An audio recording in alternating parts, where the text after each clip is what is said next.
BBC বাংলায় এখনকার প্রধান খবর। ভারতের কাছ থেকে করোনার টিকা পেতে সমস্যা হতে পারে, এই খবরের পর বাংলাদেশ সরকার বলছে ভারতের সাথে চুক্তিতে ব্যত্যয় ঘটবে না। ভারতের পররাষ্ট্র মন্ত্রণালয় আমাদের জানিয়েছে আমাদের সাথে যে বাইলেটারাল এগ্রিমেন্ট করেছে এটা ইমপ্লিমেন্ট হবে। তো এই নিয়ে আমাদের কোনো চিন্তার কারণ নেই। ভারতীয় সরকার বলেছেন commitment has been made at the highest level, শুধু আমরা এই নিয়ে দুশ্চিন্তার কোনো কারণ নয়। ভারত ছাড়া অন্য কোনো দেশ থেকে টিকা আনার কোনো বিকল্প চিন্তা কি রয়েছে? শুনবেন সে সম্পর্কে। উইকিলিক্সের প্রতিষ্ঠাতা জুলিয়ান অ্যাসাঞ্জকে যুক্তরাষ্ট্রের হাতে সোপর্দ করা যাবে না বলে রায় দিয়েছে ব্রিটেনের আদালত। রয়েছে খেলার খবর। এই সব কিছু এবং আরো নানা বিষয় নিয়ে বিবিসি বাংলায় আজকের প্রবাহ।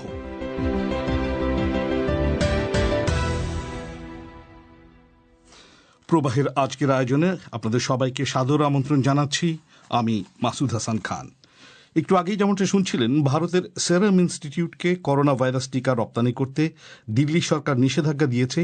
আজ এমন একটি খবরে বাংলাদেশে তোলপাড় শুরু হওয়ার পর বাংলাদেশ সরকার বলছে ভারতের কাছ থেকে অক্সফোর্ড অ্যাস্ট্রাজেনেকার টিকা পেতে কোনো সমস্যা হবে না। নিষেধাজ্ঞার খবর প্রকাশিত হওয়ার পর বাংলাদেশ তাৎক্ষণিকভাবে ভারতের সঙ্গে যোগাযোগ করে। পরে স্বাস্থ্য ও পররাষ্ট্র মন্ত্রণালয় জানায় যে টিকা আমদানিতে ভারতের সাথে যে চুক্তি হয়েছে সেটির কোনো ব্যত্যয় ঘটবে না। কিন্তু জানুয়ারির শেষ কিংবা ফেব্রুয়ারির শুরুর দিকে বাংলাদেশ টিকা পাবে বলে উল্লেখ করা হলেও সুনির্দিষ্ট তারিখ এখনো জানা যায়নি। এ নিয়ে ঢাকা থেকে বিস্তারিত জানাচ্ছেন সংবাদদাতা মুন্নি আক্তার। অক্সফোর্ড অ্যাস্ট্রাজেনেকার ভ্যাকসিনটি ভারত সরকার দেশটিতে অনুমোদন দেওয়ার পর এ বিষয়ে স্থানীয় একটি টেলিভিশনকে সাক্ষাৎকার দেন ভারতে ভ্যাকসিনটির প্রস্তুতকারী প্রতিষ্ঠান সেরাম ইনস্টিটিউটের প্রধান নির্বাহী কর্মকর্তা আদার পুনাওয়ালা। ভারতের ব্যবসা বিষয়ক সংবাদ মাধ্যম সিএনবিসি টিভি 18-কে দেয়া ওই সাক্ষাৎকারে মিস্টার পুনাওয়ালা বলেন, এ পর্যন্ত তারা যে লাইসেন্সটি পেয়েছেন সে অনুযায়ী পর্যাপ্ত মজুদ থাকলেও ভারত সরকার ছাড়া আর কাউকে এই মুহূর্তে টিকা সরবরাহ করতে পারবে না তারা। From the discussions with them is that we would only be supplying and authorized under this license to give the vaccine to the government of India. We can't export it and we can't give it to the private market.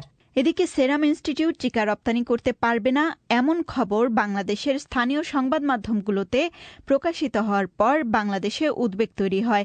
কারণ corona ভাইরাসের টিকা আমদানিতে এই সেরাম ইনস্টিটিউটের সাথেই চুক্তি করেছে বাংলাদেশ। তাই এমন খবরের জেরে ভারতের পররাষ্ট্র মন্ত্রণালয় এবং হাই কমিশনের সাথে সকাল থেকেই যোগাযোগ করে যাচ্ছিল বাংলাদেশ। পরে দুপুরে এক জরুরি সংবাদ সম্মেলনে স্বাস্থ্য সচিব আব্দুল মান্নান বলেন, টিকার ব্যাপারে যেহেতু ভারতের সাথে বাংলাদেশের G2G বা সরকারের সাথে সরকারের চুক্তি হয়েছে, তাই টিকা পেতে কোনো সমস্যা হবে না। ভারত সরকার বলেছে শুধুমাত্র কমার্শিয়াল অ্যাক্টিভিটিদের উপরে নিষেধাজ্ঞা হয়েছে, আমাদের গুলাতে না, কারণ এটা সরকার তো সরকার। এতদিন যাবৎ সিরাম ইনস্টিটিউট অফ ইন্ডিয়া নিজের দেশের সরকারের কোন অনুমোদন পায়নি, গতকালকে তারা পেয়েছে। এখন তারা আবেদন করবে WHO-র কাছে। WHO-র কাছে আবেদন করলে 3 সপ্তাহের মধ্যে পাবে। যদি 3 সপ্তাহের মধ্যে WHO-র অনুমোদন তারা নিয়ে আসতে পারে, তাহলে আমাদের সময় বলা ছিল ফেব্রুয়ারিতে পাবো। এখন তো ফেব্রুয়ারি মাস আসতে আমাদের 3-4 সপ্তাহ আছেই বাকি, কাজে ডিলে হওয়ার কোনো অবকাশ নাই। সংবাদ সম্মেলনে যোগ দেন বাংলাদেশের স্বাস্থ্যমন্ত্রী জাহিদ মালেকও। তিনি আশ্বস্ত করেন যে টিকা নিয়ে বাংলাদেশের সাথে ভারতের যে চুক্তি হয়েছে তা ব্যাহত হবে না। বিকেলে পররাষ্ট্রমন্ত্রী একে আব্দুল মোমেন এক সংবাদ সম্মেলনে জানান, ভারতের পররাষ্ট্র মন্ত্রণালয় জানিয়েছে যে বাংলাদেশের সাথে যে চুক্তি হয়েছে তা কার্যকর করা হবে। সেই সাথে সেরাম ইনস্টিটিউটের কর্মকর্তা যে বক্তব্য দিয়েছে তার সাথে ভারত সরকারের নীতির কোনো সম্পর্ক নেই বলেও জানান পররাষ্ট্রমন্ত্রী মিস্টার মোমেন।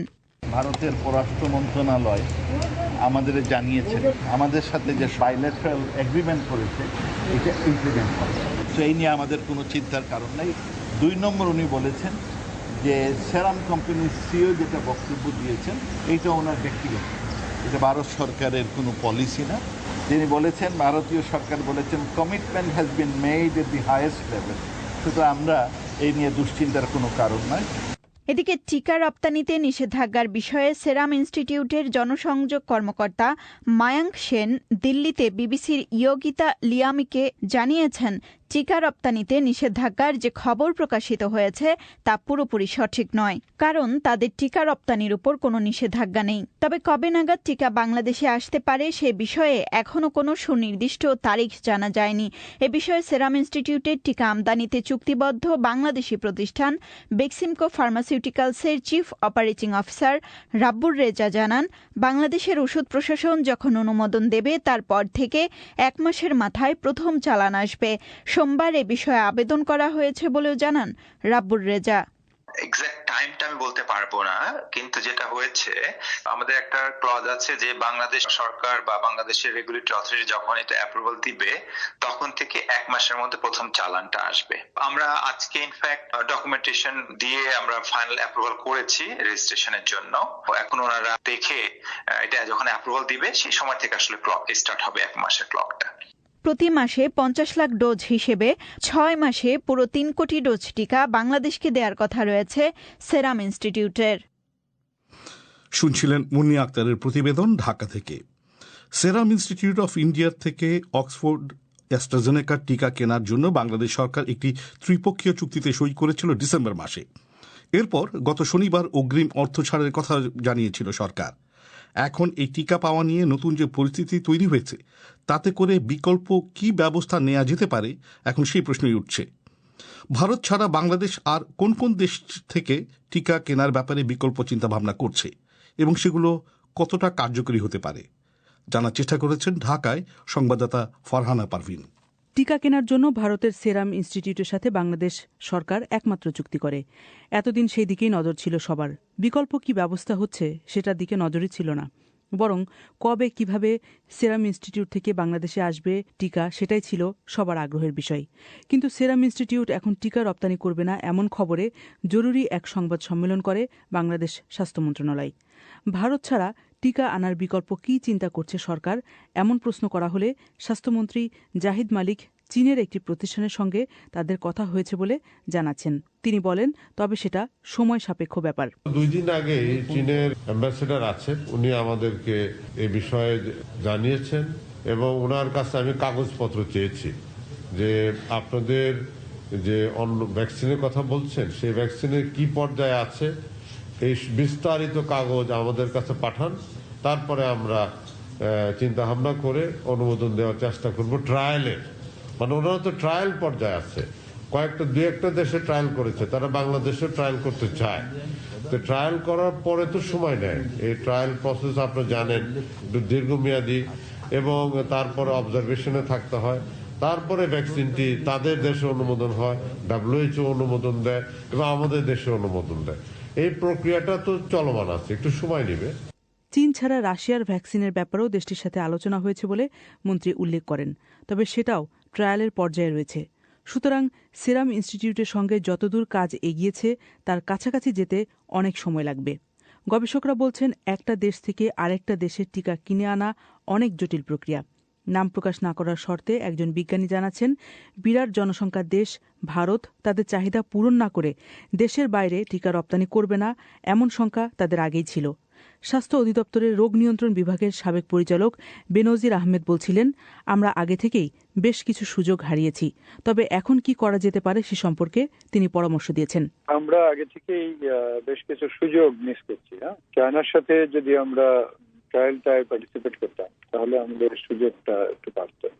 1 2 নম্বর হলো যে একটা টিকাকে ঘিরে আমরা যে এতদিন চিন্তা করেছি সেটাও একটা ভুল সিদ্ধান্ত ছিল। এখন আমাদের যেটা দাঁড়াচ্ছে সেটা হচ্ছে চায়নার কয়েকটা ভ্যাকসিন আছে এবং রাশিয়ান ভ্যাকসিনটা আছে, এমনকি আমাদের যে ফাইজার বা মডার্নার ভ্যাকসিন সেগুলো আমাদের চিন্তায় রাখা উচিত। এতে সুবিধাটা হলো যে যত বেশি আমাদের অপশনগুলো থাকবে তাহলে আমাদের একটা না পেলে আরেকটা, আরেকটা না পেলে আরেকটা, সেই সুযোগটা বেড়ে যাবে। সেরাম ইনস্টিটিউটের কাছ থেকে মাসে 50 লক্ষ টিকা পাওয়ার কথা ছিল। পর্যায়ক্রমে সেটা 3 কোটি হতো। কিন্তু যদি সময় মতো টিকা না পাওয়া যায় তাহলে পুরনো স্বাস্থ্যবিধি মেনে চলার বিকল্প নেই বলে মন্তব্য করছেন মিস্টার আহমেদ। মানুষের মনে ভ্যাকসিন পাওয়ার যে প্রত্যাশাটা জন্মেছিল সেটা একটা বড় ধাক্কা ছিল। এখন যেটা উচিত সেটা হলো যে নন ফার্মাসিউটিক্যাল যেগুলো ইন্টারভেনশন আছে, isolation, quarantine, tracing, testing, social distancing, hand washing, এই জায়গাগুলোতে আমাদের জোর দিতে হবে। গবেষকরা বলছেন যেসব দেশের সাথে বাংলাদেশের কূটনৈতিক এবং বাণিজ্যিক সম্পর্ক আছে সেসব দেশ থেকে টিকা আনার বিকল্প ব্যবস্থা হিসেবে চিন্তা করলে কাজে দ্রুত অগ্রগতি হওয়ার সম্ভাবনা রয়েছে। ফারহানা পারভিন, ঢাকা থেকে। ব্রিটেনে গত 6 দিনে প্রতিদিন 50,000 জন করে মানুষ করোনা ভাইরাসে সংক্রমিত হয়েছেন। এই পটভূমিতে এদেশে টিকাদান কর্মসূচি জোরদার করা হয়েছে। আজ থেকে দেশটিতে অক্সফোর্ড অ্যাস্ট্রাজেনেকার তৈরি করোনা টিকা দেয়া শুরু হয়েছে। কিন্তু কিভাবে এই টিকা ব্রিটেনের সাধারণ মানুষের দোরগোড়ায় পৌঁছে দেওয়া হচ্ছে এই সম্পর্কে শুনবেন এই অনুষ্ঠানে একটু পরের দিকে। আপনারা শুনছেন বিবিসি বাংলার সন্ধেবেলার আয়োজন প্রবাহ। আপনাদের সঙ্গ দিচ্ছি আমি মাসুদ হাসান খান। ব্রিটেনের এক আদালত আজ রায় দিয়েছে যে উইকিলিক্সের প্রতিষ্ঠাতা জুলিয়ান অ্যাসাঞ্জকে মার্কিন যুক্তরাষ্ট্রের হাতে সোপর্দ করা যাবে না। মিস্টার অ্যাসাঞ্জের মানসিক স্বাস্থ্যের কথা বিবেচনা করে বিচারক এই রায় দেন। 2010 সাল থেকে 2011 সালের মধ্যে হাজার হাজার গোপন দলিল ফাঁস করে দেওয়ার জন্য মার্কিন সরকার মিস্টার অ্যাসাঞ্জের বিচার করতে চাইছে। তাদের অভিযোগ এই তথ্য ফাঁসের মাধ্যমে আইন ভঙ্গ করা হয়েছে এবং মার্কিন কর্মকর্তাদের জীবন ঝুঁকির মুখে পড়েছে। এ নিয়ে আরো শুনুন সৈয়দ আক্তারের কাছে। মিস্টার অ্যাসাঞ্জ তার বিরুদ্ধে আনা মার্কিন সরকারের অভিযোগকে রাজনৈতিক উদ্দেশ্য প্রণোদিত বলে বর্ণনা করেছেন। যুক্তরাষ্ট্রের হাতে তাকে সোপর্দ করার উপর শুনানির সাক্ষ্য প্রমাণ শুনে ডিস্ট্রিক্ট আদালতের বিচারক ভেনেসা বারাইস্টার মিস্টার অ্যাসাঞ্জের আত্মহত্যার প্রবণতাকে বিবেচনায় নেন এবং বলেন তার মনে হয়েছে মিস্টার অ্যাসাঞ্জ একজন অবসাদগ্রস্ত মানুষ যিনি তার ভবিষ্যৎ নিয়ে উদ্বিগ্ন। মার্কিন সরকার বলছে তারা এই রায়ের বিরুদ্ধে আপিল করবে। মিস্টার অ্যাসাঞ্জের বিরুদ্ধে যুক্তরাষ্ট্রের তরফ থেকে 18 ধরনের অভিযোগ আনা হয়েছে। এর মধ্যে রয়েছে আফগানিস্তান ও ইরাকের যুদ্ধ সম্পর্কিত গোপন তথ্য সংগ্রহ করতে মার্কিন প্রতিরক্ষা বিভাগের ডেটাবেস হ্যাকিং করা। পরবর্তীকালে উইকিলিক্স ওয়েবসাইটে এসব দলিল ফাঁস করে দেয়া হয়। মিস্টার অ্যাসাঞ্জ তখন বলেছিলেন মার্কিন সামরিক বাহিনী যে ওই সময় নানা অপকর্ম করেছে এসব দলিলে তা প্রমাণিত হয়েছে। কিন্তু মার্কিন কৌশলীরা বলছেন এসব দলিল ফাঁস হওয়ার ফলে মার্কিন কর্মকর্তারা বিপদাপন্ন হয়েছেন। সে কারণে বিচার করার জন্য তারা মিস্টার অ্যাসাঞ্জকে যুক্তরাষ্ট্রে ফিরিয়ে নেয়ার চেষ্টা করছেন। তাকে যদি যুক্তরাষ্ট্রে ফিরিয়ে নিয়ে বিচার করা হয় তাহলে তার সর্বোচ্চ 175 বছরে সাজা হওয়ার সম্ভাবনা রয়েছে, যদিও মার্কিন সরকার বলছে এটা 4 থেকে 6 বছরের বেশি হবে না। মিস্টার অ্যাসাঞ্জ সুইডেন থেকে পালিয়ে ব্রিটেনে চলে আসেন এবং 2012 সাল থেকে তিনি লন্ডনে ইকুয়েডরের দূতাবাসে আশ্রয় নিয়েছিলেন। জামিনের শর্ত ভঙ্গ করার দায়ে তার 50 সপ্তাহের সাজা হয় এবং 2019 সালের এপ্রিল মাসে তাকে গ্রেফতার করা হয়। মিস্টার অ্যাসাঞ্জ তারপর থেকেই লন্ডনের বেলমার্শ কারাগারে বন্দী রয়েছেন। সৈয়দা আক্তার। এবার আজকের বাদবাকি বিশ্বের আরও কিছু খবর মিজানুর রহমান খানের কাছে। ফ্রান্সে করোনা ভাইরাসের টিকা দেবার ক্ষেত্রে ধীর অগ্রগতি নিয়ে ক্ষোভের মধ্যেই দেশটিতে 50 ঊর্ধ্ব বয়সের স্বাস্থ্যকর্মীদের টিকা দেওয়া শুরু হতে যাচ্ছে। কর্মসূচির প্রথম কিছুদিনে মাত্র কয়েকশো লোককে টিকা দেওয়া হয়েছে। প্রেসিডেন্ট ইমানুয়েল ম্যাক্রো এতে ক্ষুব্ধ হয়েছেন বলে খবর পাওয়া গেছে এবং তিনি একটি পত্রিকায় এই ধীর গতির সমালোচনা করেছেন। মার্কিন প্রেসিডেন্ট ট্রাম্প জর্জিয়া অঙ্গরাজ্যে নির্বাচনের ফল উল্টে দেবার জন্য একজন কর্মকর্তাকে চাপ দেবার চেষ্টা করছেন, এমন এক টেলিফোন কথোপকথন ফাঁস হবার পর ডেমোক্র্যাট নেতারা প্রেসিডেন্টের প্রতি আক্রমণ শানাচ্ছেন। পরবর্তী ভাইস প্রেসিডেন্ট কমলা হ্যারিস মিস্টার ট্রাম্পের বিরুদ্ধে নগ্নভাবে ক্ষমতার অপব্যবহারের অভিযোগ এনেছেন। মার্কিন দৈনিক ওয়াশিংটন পোস্ট 1 ঘণ্টাব্যাপী টেলিফোন আলাপের অনুলেখন প্রকাশ করে, যাতে দেখা যায় মিস্টার ট্রাম্প জর্জিয়া রাজ্যের উচ্চ কর্মকর্তা ব্র্যাড রাফেন্সপার্জারকে যথেষ্ট ভোট খুঁজে এনে দিতে বলছেন, যাতে নির্বাচনের ফল উল্টে দেওয়া যায়। ইরান সরকারের একজন মুখপাত্র বলছেন তার দেশ ফর্দো পারমাণবিক কেন্দ্রে 20% ইউরেনিয়াম সমৃদ্ধকরণের কাজ শুরু করেছে। এটি হচ্ছে ইরানের দিক থেকে 2015 সালে সম্পাদিত চুক্তির সবশেষ বরখেলাপ, কারণ এই চুক্তি অনুযায়ী ইউরেনিয়ামের 20% পরিশোধন অনুমোদিত নয়। করোনা ভাইরাস মহামারীর কারণে শ্রীলঙ্কার অর্থনীতিতে 3.9% সংকোচন হওয়ায় সেদেশে বৈদেশিক মুদ্রার লেনদেনে কড়া নিয়ন্ত্রণ আরোপ করা হয়েছে। শ্রীলঙ্কার কেন্দ্রীয় ব্যাংকের গভর্নর বলেছেন, প্যান্ডেমিকের জেরে গত বছর দেশের পর্যটন এবং বাণিজ্য নির্ভর অর্থনীতিতে রেকর্ড ক্ষতি হয়েছে। বৈদেশিক মুদ্রার রিজার্ভ রক্ষা করতে সরকার এখন আমদানির উপর কড়া বিধিনিষেধ আরোপ করতে চাইছে। ভারতের উত্তরপ্রদেশ রাজ্যে মরদেহ সৎকারের জন্য তৈরি একটি স্থাপনার ছাদ ধসে 25 জনের মৃত্যুর ঘটনার সাথে জড়িত 3 জনকে গ্রেফতার করা হয়েছে। গ্রেফতারকৃতদের মধ্যে রয়েছেন একজন প্রকৌশলী এবং দিল্লির কাছে গাজিয়াবাদ পৌরসভার একজন সুপারভাইজার। রোববার ভারী বৃষ্টির কারণে অনেক মানুষ ওই ভবনে আশ্রয় নেয়, কিন্তু হঠাৎ করে কংক্রিটের ছাদ ধসে পড়ে। আলজেরিয়ার প্রেসিডেন্টের ব্যঙ্গচিত্র ফেসবুকে পোস্ট করার দায়ে এক ব্যক্তিকে 3 বছর কারাদণ্ড দেওয়া হয়েছে। প্রেসিডেন্ট আব্দেল মজিদ টেবনের ব্যঙ্গচিত্র ফেসবুকে পোস্ট করার জন্য গত 8 মাস ধরে ওয়ালিদ কেচিদা আটক রয়েছেন। মিজানুর রহমান খান। এখানে আপনাদের জানিয়ে রাখি, আজ রাতে বিবিসি বাংলার অনুষ্ঠান পরিক্রমার ফোন ইনে করোনা ভাইরাস এবং বক্ষব্যাধি সংক্রান্ত আপনাদের প্রশ্নের জবাব দেবেন বাংলাদেশ বক্ষব্যাধি ইনস্টিটিউট এবং হাসপাতালের সিনিয়র চিকিৎসক ডক্টর কাজী সাইফুদ্দিন বেন নূর। এতে যোগ দিতে চাইলে 01-714-115578 এই নম্বরে SMS করে আপনার নাম ঠিকানা জানিয়ে দিন। অনুষ্ঠানের আগে আমরাই আপনার সঙ্গে যোগাযোগ করব। এবার আপনাদের নিয়ে যাব খেলার মাঠে। খেলার খবর পড়ছি রাহেন মাসুদ। আজ ঘোষণা হয়েছে ওয়েস্ট ইন্ডিজের বিপক্ষে বাংলাদেশের প্রাথমিক দল, যেখানে ওয়ানডেতে 24 জন ও টেস্টে 20 জন সদস্য রাখা হয়েছে। মাশরাফিকে নিয়ে আলোচনা হলেও তিনি নেই ওয়ানডে স্কোয়াডে। নির্বাচকরা বলছেন ভবিষ্যতের কথা ভেবেই এই সিদ্ধান্ত। মাশরাফির প্রতি কি একটা ইঙ্গিত এটা? বাংলাদেশের একজন ক্রিকেটার শাহরিয়ার নাফিস তিনি বিবিসি বাংলাকে বলেন, একটা প্লেয়ার আসলে তখনই শেষ হয়ে যায় যখন সে খেলা থেকে অবসর নেয়। তো মাশরাফি ভাই খেলা থেকে অবসর নেন নাই, উনি খেলা কন্টিনিউ করবেন। তো এইটা তো আমরা মোটামুটি কোয়াইট শিওর। এখন আমরা যদি এটা 2021 সাল, বাংলাদেশ ক্রিকেট বোর্ড বা সিলেক্টররা বা টিম ম্যানেজমেন্ট ডেফিনেটলি 2023 সালের বিশ্বকাপ নিয়ে তারা ভাবছেন, এবং কোভিডের কারণে কিন্তু আমরা অলরেডি একটা বছর হারিয়েছি। তো এখন যদি আমরা ভবিষ্যতের যে 2023 যে কেমন টিম হবে সেই লক্ষ্যে যদি কাজ না করে যাই, তাহলে টিমটা গোছানো একটু ডিফিকাল্ট হয়ে যাবে। যদি উনার শূন্যস্থান পূরণ করতে হয় তাহলে প্লেয়ারদের সুযোগ দিতে হবে। আর এই কারণে ওনাকে যদি বাইরে যদি রাখা হয়, এটা নতুন প্লেয়ারদের সুযোগ দেওয়ার জন্যই করা হয়েছে। আর ওনাকে টিমে নিয়ে আপনি ওনাকে কিন্তু না খেলাতে পারবেন না। এমন না যে ওনাকে নিলেন, একটা ম্যাচ 2 ম্যাচ ড্রপ দিয়ে একটা ম্যাচ খেলালেন, এটাও সম্ভব না। এছাড়া টেস্ট দলে জায়গা হয়নি মাহমুদুল্লাহ রিয়াদের। তবে ওয়ানডে এবং টেস্ট 2 দলেই ফিরেছেন তাসকিন আহমেদ। ওদিকে ফুটবলে পেলের ক্যারিয়ার গোলের রেকর্ড ভাঙলেন রোনালদো। উদিনেসের বিপক্ষে জুভেন্টাসের জয়ে বড় ভূমিকা রাখেন ইতালিয়ান ক্লাবটির পর্তুগিজ সুপারস্টার। 2 গোল ও 1টি অ্যাসিস্ট করেন তিনি। চলতি মৌসুমে সিরিয়াতে 11 ম্যাচ খেলে 14টি গোল করেছেন তিনি। রোনালদো এই ম্যাচে পেলের ক্যারিয়ার গোল রেকর্ড অতিক্রম করেন। 758তম গোলটি করেন রোনালদো। গ্যারি লিনেকার টুইট করেছেন, এই রেকর্ড ভাঙতে কোনো ফুটবলারের 18 বছর ধরে প্রতি মৌসুমে 42টি করে গোল দিতে হবে। ওদিকে বার্সেলোনার হয়ে লা লিগায় মেসি 500তম ম্যাচে মাঠে নেমেছেন। সপ্তাহ পরপরই লিওনেল মেসি নতুন মাইলফলক স্পর্শ করেন। বার্সেলোনার হয়ে লা লিগায় খেললেন 500তম ম্যাচ। স্প্যানিশ লিগের ইতিহাসে তিনি প্রথম ফুটবলার যিনি স্প্যানিশ না হয়েও এই রেকর্ড ছুঁয়েছেন। এই ম্যাচে মেসির চিপ থেকেই গোল করেন বার্সেলোনার তরুণ মিডফিল্ডার ফ্র্যাঙ্কি ডিয়ং। ওয়েস্কোর বিপক্ষে এই 1 গোলের জয় নিয়ে মাঠ ছাড়ে বার্সেলোনা।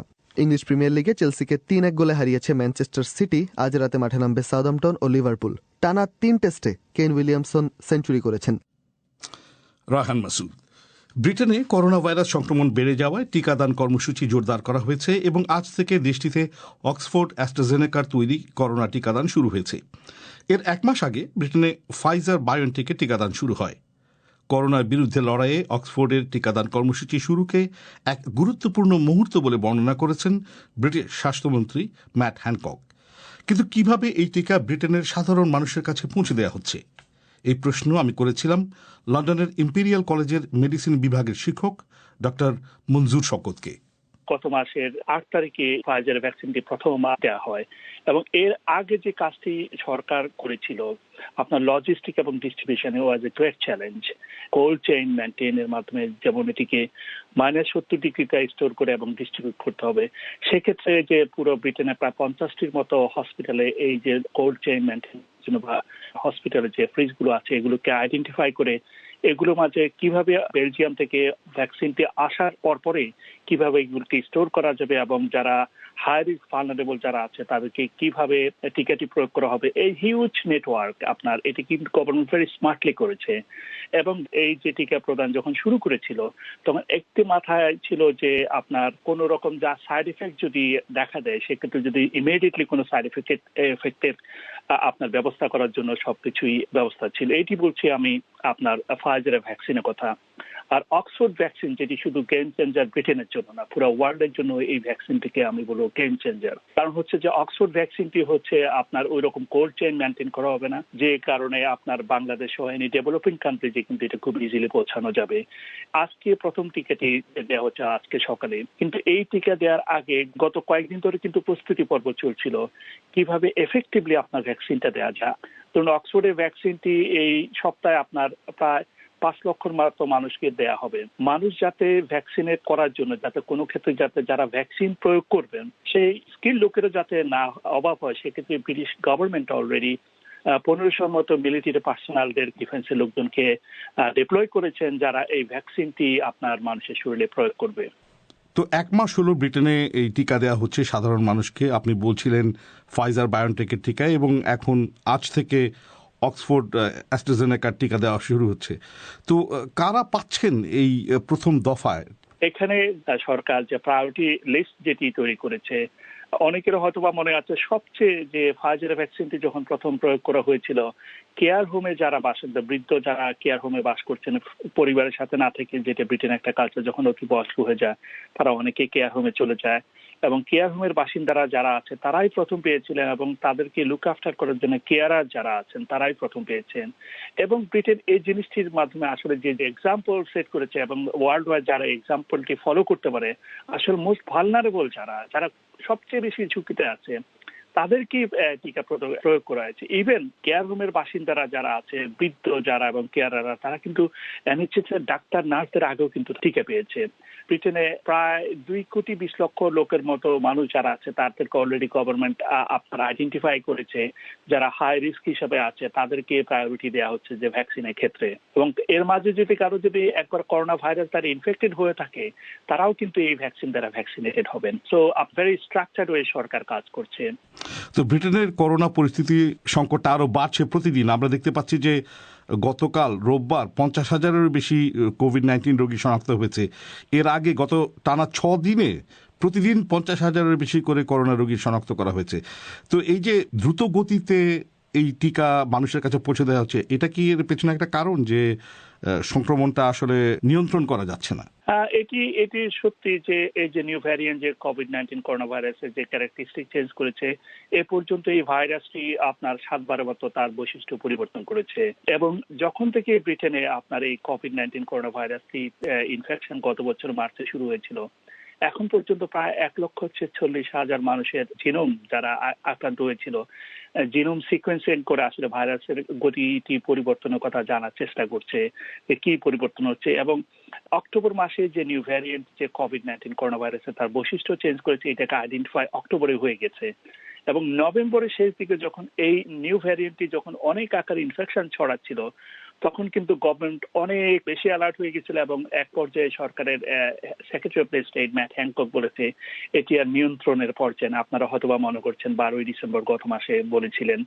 এবং এটা এই যে সংক্রমণ ক্ষমতা, এটা আগের যে করোনা ভাইরাসটি ছিল সেটির চেয়ে 60 থেকে 70 ভাগের মতো বেশি আপনার মানুষের মাঝে ছড়াতে পারে, যেটি অ্যালার্মিং। এই নিউ ভ্যারিয়েন্টটি কিন্তু আন্ডার 18 বাচ্চাদের কিন্তু এফেক্টেড হচ্ছে, স্পেশালি সেকেন্ডারি, যেটা আগে যেটা হতো না। তবে এখন ফাইজার ভ্যাকসিনের সাথে অক্সফোর্ড ভ্যাকসিন যেটা অ্যাডেনোভাইরাস থেকে তৈরি, এটির মিক্স অ্যান্ড ম্যাচ কিভাবে হবে, এটার জন্য আমার মনে হয় সারা পৃথিবীর আপনার ভ্যাকসিন এক্সপার্ট যারা আছে, ইমিউনোলজিস্ট যারা আছে, তারাও একটু অতি আগ্রহ নিয়ে জানার চেষ্টা করছে। তবে গভর্নমেন্ট যেটি করছে সেটি মানুষকে সেফ পর্যায়ে রেখে, মানুষকে নিরাপদ রেখে সমস্ত ধরনের এক্সপেরিমেন্ট চলছে। আমাদের সঙ্গে কথা বলছেন ডক্টর মঞ্জুর শওকত, লন্ডনের ইম্পিরিয়াল কলেজের মেডিসিন বিভাগের শিক্ষক।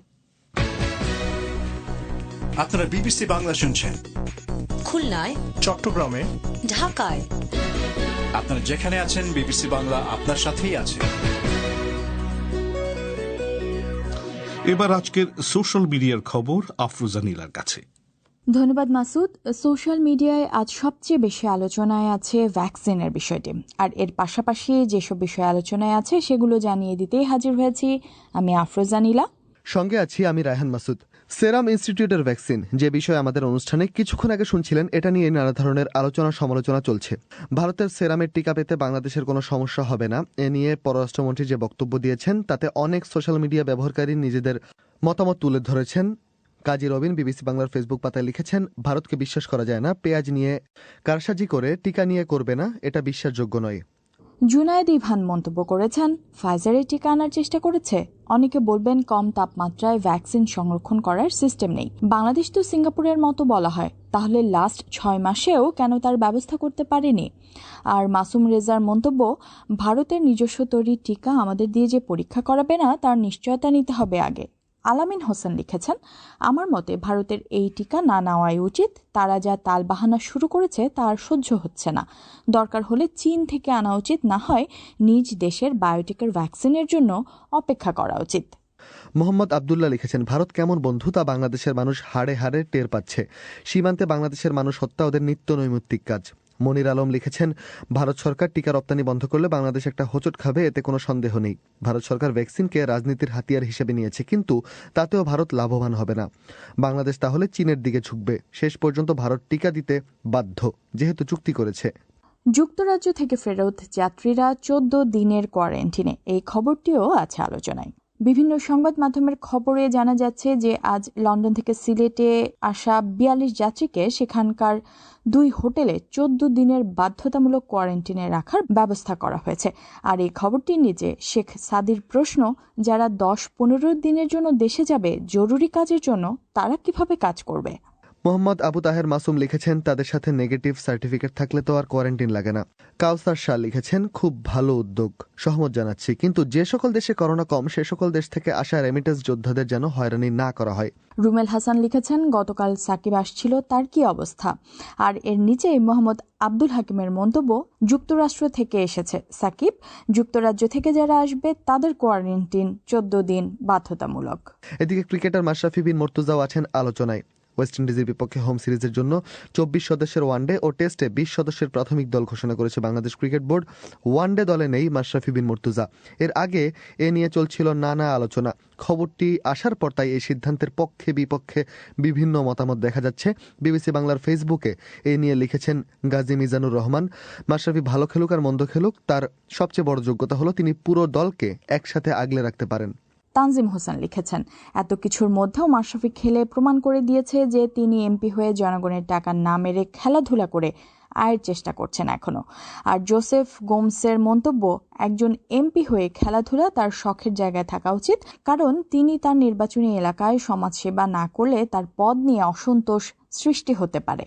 আরিফ হোসেন লিখেছেন, মাশরাফি ভালো খেলুক বা না খেলুক, মাশরাফি মানে প্রেরণা, টিমের সাহসের প্রতীক। কামাল হোসেন লিখেছেন, মাশরাফির গত বিশ্বকাপ খেলে সম্মানের সাথে অবসর নেওয়া উচিত ছিল। সাইদ আবু লিখেছেন, খেলোয়াড় হিসেবে ও বৃদ্ধ হয়ে গেছে। মোহাম্মদ রবিউল ইসলাম, বিসিবি 2023 সালের বিশ্বকাপের পরিকল্পনা অনুযায়ী এগিয়ে যাচ্ছে, এখানে মাশরাফি না থাকাটা অস্বাভাবিক কিছু নয়। হাসান জাকি লিখেছেন, মাশরাফির বিকল্প এখনও বাংলাদেশ তৈরি করতে পারেনি। যদিও শরীফুল মুস্তাফিজরা বঙ্গবন্ধু কাপে ইমপ্রেসিভ ছিল, তবুও মাশরাফির এখন অবসর দলের জন্য বিপদ ডেকে আনতে পারে। অন্যদিকে নতুনদেরও বাজিয়ে দেখাটা দরকার। আর মুজিবুর রহমান লিখেছেন, ক্রিকেট মাঠে তো তারাই থাকবে যাদের ফিটনেস এবং পারফরমেন্সটা ভালো। এই মুহূর্তে নতুনদেরকেও জায়গা দেওয়া উচিত। পরিশেষে সম্পূর্ণ রাজনীতিমুক্ত একটা ক্রিকেট দল দেখাই সবার কাম্য। এরকম নানা ধরনের মন্তব্য আছে সোশ্যাল মিডিয়ায়। আর এইসবই ছিল আজকের আপডেট। ধন্যবাদ সঙ্গে থাকার জন্য। এবার অধিবেশন শেষ করার আগে সংবাদ শিরোনাম আরেকবার। ভারতের কাছ থেকে করোনার টিকা পেতে সমস্যা হতে পারে, এই খবরের পর বাংলাদেশ সরকার বলছে ভারতের সাথে চুক্তিতে ব্যত্যয় ঘটবে না। এর আগে সেরাম ইনস্টিটিউট অফ ইন্ডিয়াকে করোনা ভাইরাস টিকা রপ্তানি করতে দিল্লি সরকার নিষেধাজ্ঞা দিয়েছে, এমন একটি খবরে বাংলাদেশে তোলপাড় শুরু হয়। বিবিসি থেকে আমাদের পরবর্তী অনুষ্ঠান পরিক্রমা প্রচারিত হবে